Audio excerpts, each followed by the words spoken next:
Mesdames, Mesdemoiselles, Messieurs, bonjour en direct, en public, à l'occasion de cette deuxième journée de Midest 2014. GEFICA, un développement international réussi. Jérémy Vincent, bonjour. Bonjour. Jérémy, vous êtes responsable export de GEFICA. Vous n'êtes pas ici par hasard, vous êtes nominé. Et alors, résultat des courses, nominé seulement. Et oui, nominé et lauréat, eh bien 2014 d'un trophée Midest dans la catégorie développement international. Alors expliquez-nous la raison de votre présence ici même sur le plateau. Pourquoi Jérémy Vincent, GEFICA a-t-il été nominé ? En participant au trophée des Midest, on a voulu mettre en avant l'expérience de GEFICA à l'international durant toutes les stratégies qu'elle a pu mettre en place durant les 10 dernières années.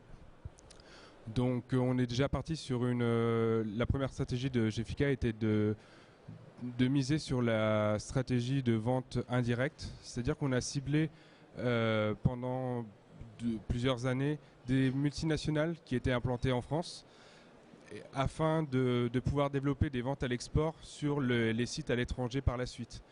Parce qu'on s'est rendu compte qu'au fil du temps, qu'il était difficile de rentrer chez des clients, enfin chez des prospects, directement à l'étranger, et qu'il valait mieux passer sur les sites en France. Une fois qu'on était référencé, il était plus facile de vendre des produits, soit les mêmes, ou soit de nouveaux produits, des nouveaux projets, mais sur des nouveaux sites, sur des sites à l'étranger. Alors quand on vous entend, ça va être une évidence, mais vous avez raison. Ce que savent si bien faire nos cousins allemands, c'est-à-dire vraiment s'appuyer sur leurs donneurs d'ordre locaux qui eux-mêmes les emmènent à l'international, vous, ça a été les fondamentales de votre stratégie de départ. Voilà, c'est bien donc ça ? On est parti là-dessus. Et ensuite, fort de cette expérience, on a misé sur la stratégie de vente directe, ce qui nous a permis de cibler d'abord des marchés. Donc on est passé par un VIE qui a prospecté le marché du Benelux, donc dans un premier temps, et ensuite le Maghreb.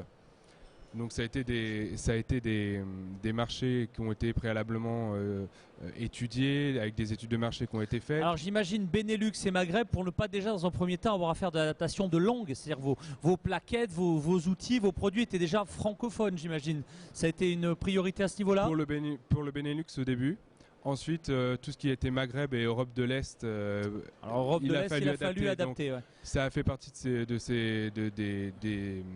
des actions du VIE et des autres personnes du service export, c'est d'adapter tous les outils de communication à l'international, et pour pouvoir dénicher de nouveaux marchés. Très bien, un mot sur GEFICA, qu'est-ce que vous faites très concrètement ?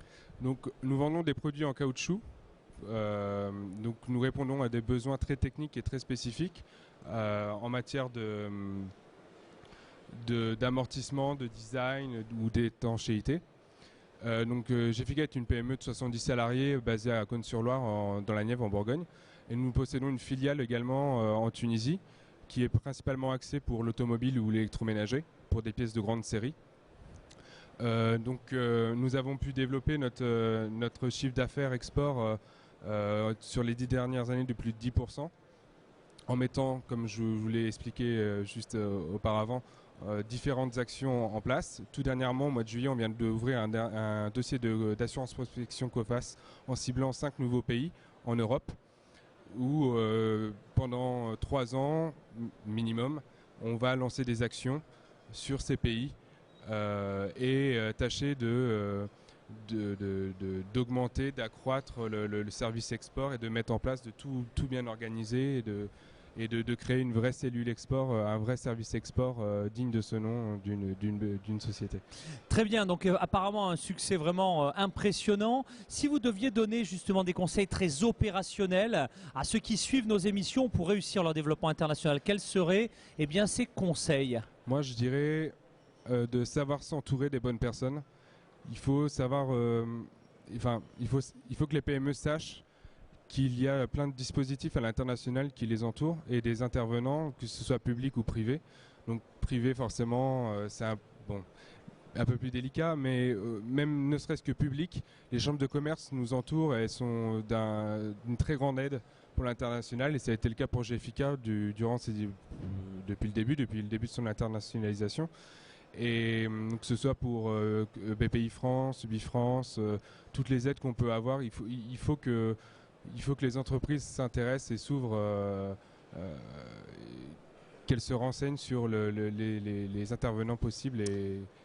Il n'y a de richesse que d'hommes, mais autour des hommes, il y a des systèmes de financement, etc. Quelle place occupe la technologie dans votre développement à l'international? Site web, autres leviers, réseaux sociaux, c'est important? Alors les sites web est important, que ce soit pour notre site en France ou en Tunisie. Il faut qu'on soit présent sur Internet, surtout d'autant plus à l'international. Les réseaux sociaux, étant dans l'industrie, on va bientôt s'y mettre, je pense. Lesquels, je ne sais pas. Alors, les salariés passent déjà par tout ce qui est réseau, LinkedIn, mais proprement parler des réseaux sociaux comme Twitter ou Facebook, pour l'industrie, c'est un petit peu délicat, mais pourquoi pas l'avenir. Très bien, écoutez, un grand merci. Vous êtes lauréat de ce trophée Mides 2014. En conclusion, c'est le moment de lancer un appel. Qu'est-ce que vous recherchez dans les prochains mois, les prochaines années? Des clients finaux, des revendeurs, des distributeurs? Sur quel marché? Nous cherchons des clients directs qui ont des besoins, qui recherchent des solutions en termes d'amortissement, d'acoustique, d'antivibratoire avec des pièces en caoutchouc.